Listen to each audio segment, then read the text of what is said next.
Hello and welcome everyone. In today's video I will show you how to add skills to your LinkedIn profile.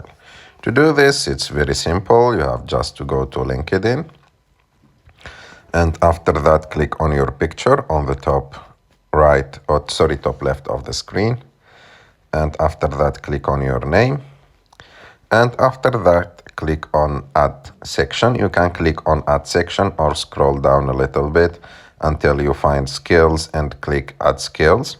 But if you don't find it, you can just click on add section, and after that click on add skills, and here you can add all the skills that you want to add.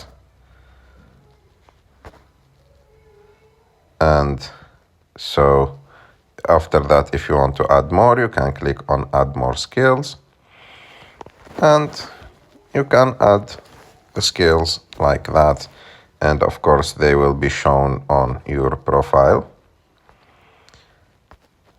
like that.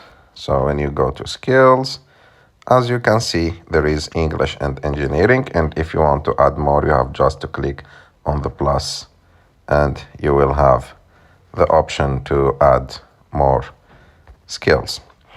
I hope that you like this video. If you like this video, don't forget to subscribe to our channel to like this video.